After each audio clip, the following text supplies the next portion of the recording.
We hear the Lakers' woes, rightfully so. NBA champion Kendrick Perkins here with us. Perk, top of the morning to Big you, Perk. sir. Good morning, my good people. Good morning, good morning. And I'm going to start with you. I want to focus, though, on LeBron being salty about the play-in tournament. How does that make the NBA look, Perk? It makes them look good. It makes the NBA look good because guess what? It shows that they ruffled the feathers and they're holding guys accountable. And some guys are going to be mad.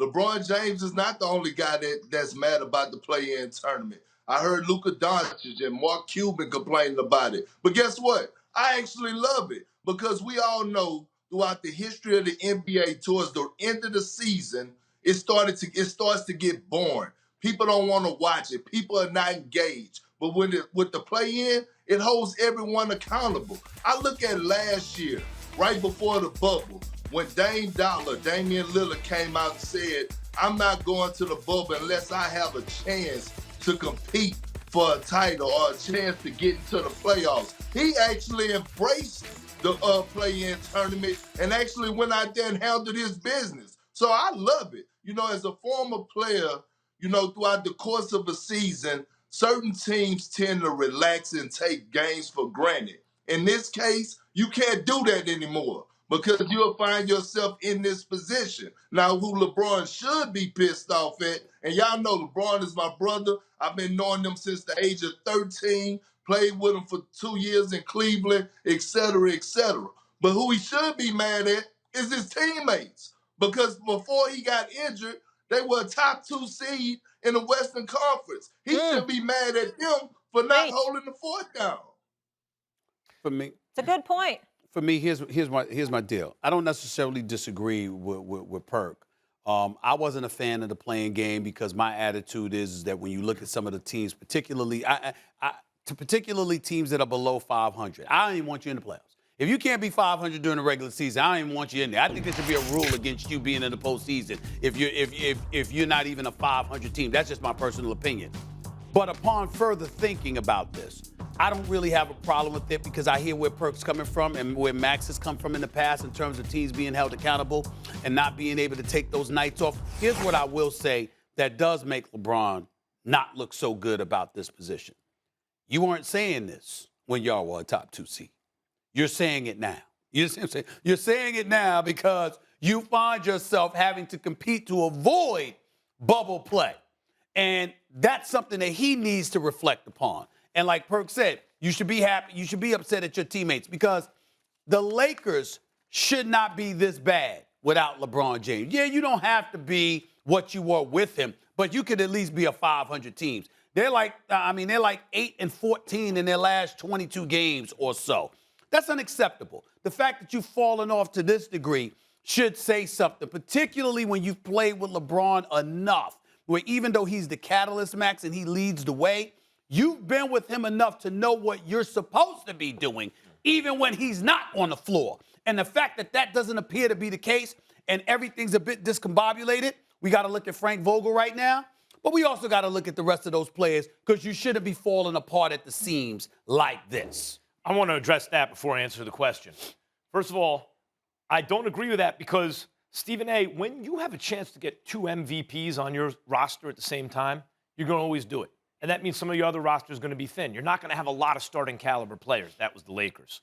So they did a great job picking up Andre Drummond after the deadline, right, a buyout. And Dennis Schroeder is a starting caliber dude. But when you take the top heavy, where you put all your resources off a team, I thought the team did pretty well to stay afloat, keep their head above water, and basically be 500. Then AD got back. They got to reintegrate him. He's not 100% yet, and they started losing games. But I want to say, Perk, I think, as you would say, you are preaching the gospel this morning, brother. I think it's great that LeBron had that reaction. Normally, I would say, boy, if LeBron's going at the league like that, the league's got to examine what they're doing. In this case, he's making the NBA look great because what it shows you is even the best player in the world is biting his fingernails right now, right? He is on the edge of it. He's thinking, this league got me under pressure right now. Damn, I'm actually going to have to come back and care about part of the regular season. Well, there's a chance some team gets hot and beats us in a game, and then what's going to happen? I'm not in the playoffs? That's a disaster, right? So they got him under some pressure. What are the two biggest problems with the NBA? Which is, I think, the best league and the best game and all that. I grew up a baseball fan. NFL is king. But like the NBA, basketball is a perfect sport. The NBA is as good as it gets. But one of the reasons you love it is because the best team always wins a best of 7. That's the same reason nothing's perfect, right? You take a little something away. Since it's more predictable than the NFL or baseball, that takes a little something away from the regular season. Now all of a sudden, you can't take the regular season for granted. The best team in the league has a few injuries, and now all of a sudden, they could be facing a play-in game. And in the playoffs, there's a little randomness injected. One and done in the tournament makes March Madness great. The NFL, a lesser team could beat a great team on any given Sunday. It makes the playoffs great. Baseball's random. It makes the playoffs great. The NBA, especially early in the playoffs, you know who's going to win. The 8's not going to beat the 1, right? But all of a sudden, the team that might have been the 1 is slipping because of injury, and they can get knocked out. It's great. LeBron's reaction makes the NBA look great. Just think about this, right? Right now, it's less than 10 games left in the season. And to me, the playoffs has already started. So we're keeping an eye on a team like the Washington Wizards, who are at the 10th spot in the Eastern Conference, and like, 110 of their last 12. Playoffs. Russell Westbrook and Bradley Beal's must-see TV.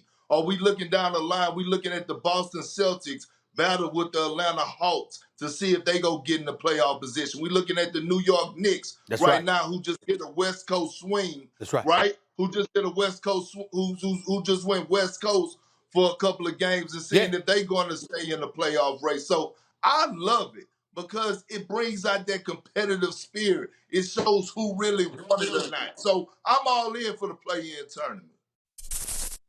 Thanks for watching ESPN on YouTube. For live streaming sports and premium content, subscribe to ESPN+.